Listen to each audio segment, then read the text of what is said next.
Jadi lelaki sejati harus menepati janji, bukan mengumbar janji.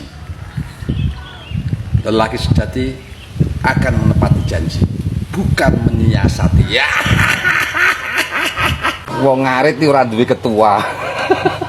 Wong ngarit iki wong bebas kok.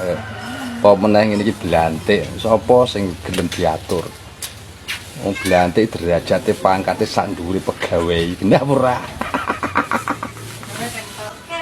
Kok ketua-ketuanan nggih apa? Malih tunduk patuh karo ketua wong pengen bebas kok.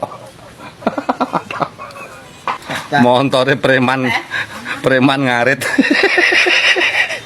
Gila montore preman ngarit.